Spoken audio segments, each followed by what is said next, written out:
We've just received Ahsoka Season 2 trailer before GTA 6. Let's talk about it. Okay, so this is Ahsoka Season 2 trailer. It has got 4 million views. It was done one day ago. I've watched it a couple of times, watched Star Wars Theory on it.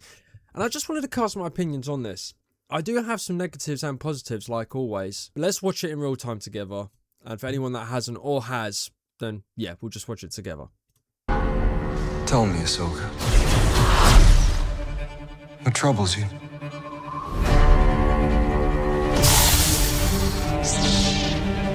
Right, first and foremost, it's always a pleasure to see Hayden Christensen on the screen. I mean, like, the bro hasn't even aged. He literally looks like he's come from Revenge of the Sith back here. That's literally it. I mean, obviously you could see some natural facial or aging even. And of course there's going to be makeup to cover up that aging. But he looks amazing. And let's have a look at these lightsabers real quick. Like how bright they are. Were they sort of this bright in the prequels? I think, especially in Kenobi, the lightsabers look absolute shit. So this is going to be really good to see how the lightsaber combat is as well. The lightsaber combat in Ahsoka was actually decent. But yeah.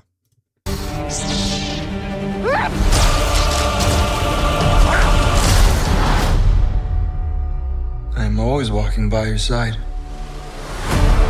Citizens of the glorious empire, I have returned. Now, I need to pause it here real quick. Because the idea of Thrawn coming back, it just sounds amazing.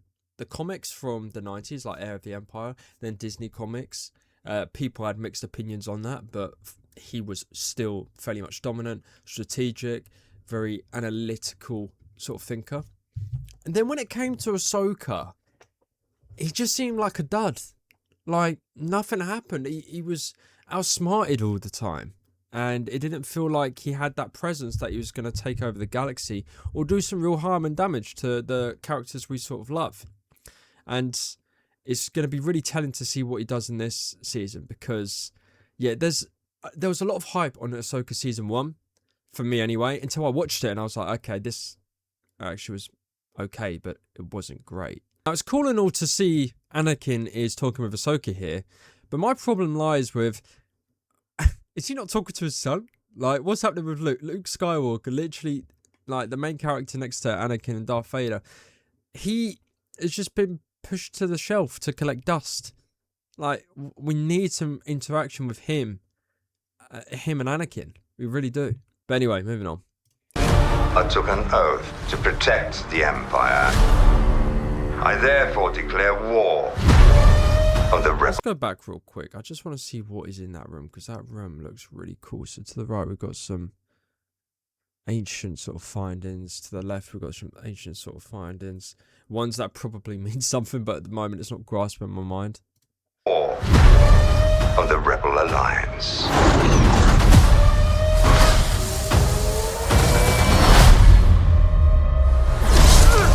Night Sisters, as always, looking cool.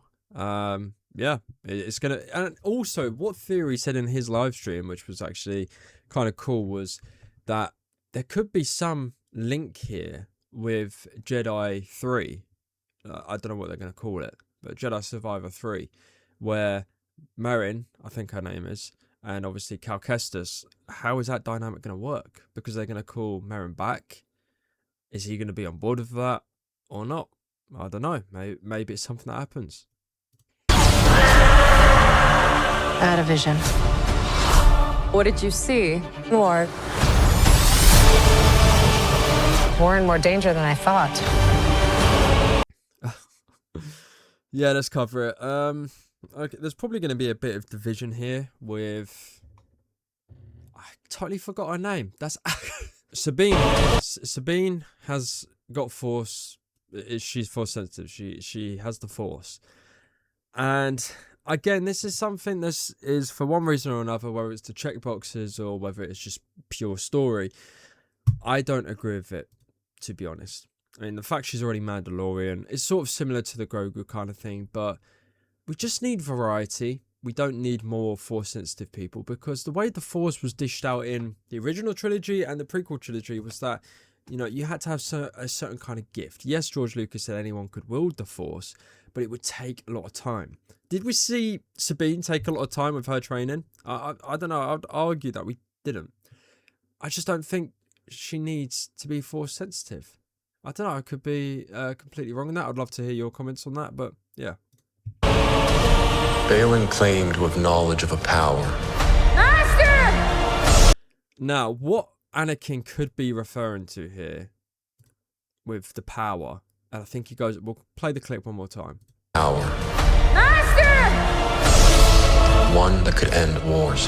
One that could end wars. That's what Anakin was talking about. He looks so, he's great, isn't he? Hayden Christensen. But yeah, the power to end wars. This could be the mother, father, and son, because who else knows about it? Obviously, apart from those, I don't think Obi-Wan knows about it. It's literally Anakin, and obviously we need some more backstory on Balin because we haven't had enough.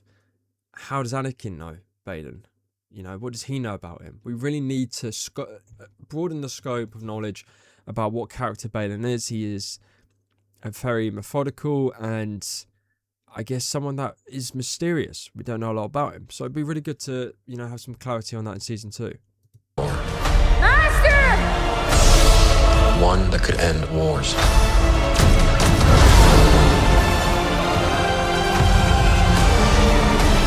A long time ago, I walked away from the Jedi. This is your trial, Ahsoka.